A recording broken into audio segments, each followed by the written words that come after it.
सबसे पहली बात, हमारी कमजोरी क्या है? हम परेशान हो जाते हैं।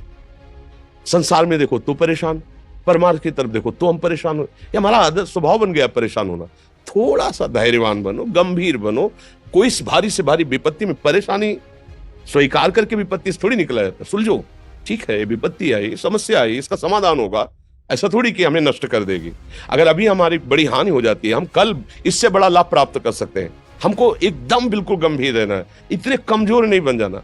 अब वो गए तो क्या होगा, अब वो वस्तु गई तो क्या, पद गया तो क्या होगा। प्रयास किया था, ये पद मिला था, इससे बड़ा पद प्राप्त करूंगा, मैं इससे बड़ा महान बनूंगा। ठीक है, एक बार गिर गया, गलती हो गई, दंड भोगूंगा, फिर इससे ज्यादा संयम में रहूंगा। बिल्कुल मतलब एकदम फ्रेश दिमाग रखना चाहिए।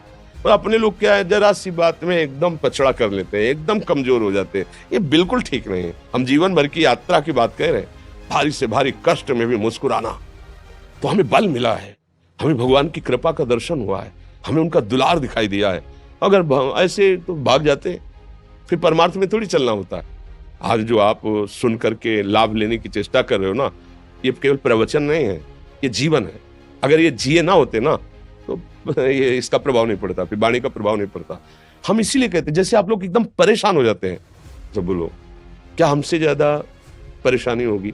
दोनों किडनी खराब, दवाई लाने के लिए पैसे नहीं, पानी रखा है हम उठ के पी नहीं सकते, भीषण शरीर में कष्ट, भीषण बुखार, क्योंकि किडनी फेल, जरा में बुखार, खाने को क्या, रोटी मांग के लाओ। अगर वहां सब्जी मिलती है तो लाल मिर्च ऐसी पड़ के मिलती थी कि वो पा नहीं सकते थे। आप सोचो, पानी लाना है तो मुझे लाना है, पीना है तो मुझे पीना है।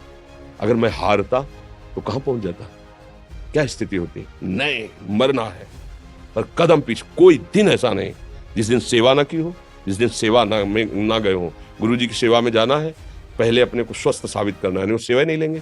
तुम बीमार हो, तुम कष्ट में, वैसे उनकी दृष्टि बड़ी शांत है। उनकी सेवा की, आके लेट गए, फिर हिम्मत की, अपनी श्री जी की सेवा की। मधुकरी नहीं गए, 3-3, 4-4 दिन भोजन नहीं गए, पर सेवा नहीं छोड़ा, दिनचर्या नहीं छोड़ी। और उसका प्रधान कारण संयम, ब्रह्मचर्य, भगवत आश्रय, नाम जप, कभी हारने नहीं दिया।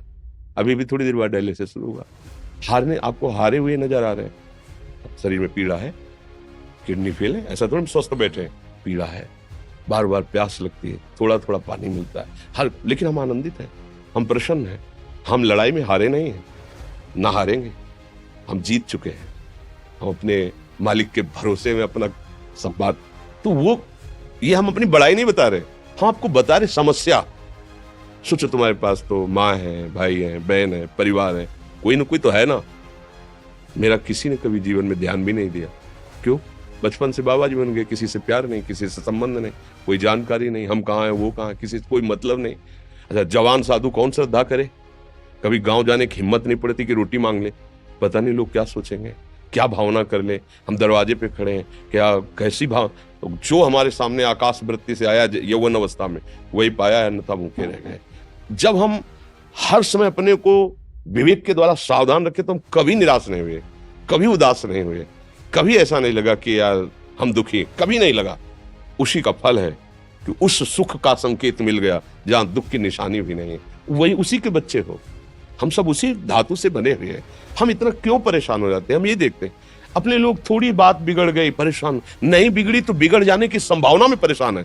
आज सुख है, लेकिन कल सुख छिन जाएगा, तो हम आज के सुख में सुखी ना होकर कल के दुख की आने की संभावना में हम भयभीत हो। मतलब क्या हमारी सोच रह गई? हमको इतना बलवान बनना है कि सुख और दुख दोनों हमको छू न सके। भारी से भारी सुख की व्यवस्था है तो अहंकार नहीं, हर्षित होकर किसी का अपमान न करे कि हम धनी, हम पदाधिकारी, अमुक। भारी से भारी दुख आया तो हमें किसी के सहयोग की जरूरत नहीं, हम फिर अपने कदम बढ़ाएंगे, हम फिर जुड़ी हुई अपनी भावनाओं को सजाएंगे। मस्त जीवन एकदम। तुम अविनाशी के बच्चे हो। शेर का बच्चा भेड़ों के बीच में फंसकर म्यों म्यों बोल रहा है, बस अगर दहाड़ना सीख जाए तो कोई भी उसे परास्त नहीं कर सकता। ऐसे भगवद अंश, तू प्रपंच में फंसकर अपने को इतना दीन क्यों देख रहा है? तू ऐसा है कि भगवान के दिव्यास्त्र में भी ताकत नहीं तेरे को मार सके। तू अविनाशी का अविनाशी बच्चा है। विनाशी भोगों को, विनाशी शरीर को मैं मान के इतना भयभीत, इतना दुख, ठीक नहीं। ये सबके लिए, केवल एक के लिए नहीं। आप समझो, आप लोग सोचते हैं हम गृहस्थ होकर भला ऐसी स्थिति कैसे? जनक जी सुखदेव जी के गुरु हैं और राजा हैं, महल है, रानियां हैं, नौकर है, चाकर, क्या सुखदेव जी जिनके शरीर में लंगोटी भी नहीं है, दिगंबर, परमहंस, परमहंस के गुरु हैं जनक जी जो राजा हैं। समझो आप ऐसा ना सोचे कि हम नौकरी कर रहे हैं, हम संसार में, हम गृहस्थ हैं, हम अध्यात्म की ऊंचाई पर नहीं चढ़ सकते। नहीं, आप एक सरकारी नौकरी या आप किसानी या व्यापार करते हुए आप एक अध्यात्म की ऊंचाई में चढ़ सकते हैं। और अध्यात्म ही है जो तुम्हें इस माया के दुख सुख से ऊपर उठा सकता है। दूसरा, चाहे जितनी संपत्ति आ जाए, आप सुखी नहीं हो सकते।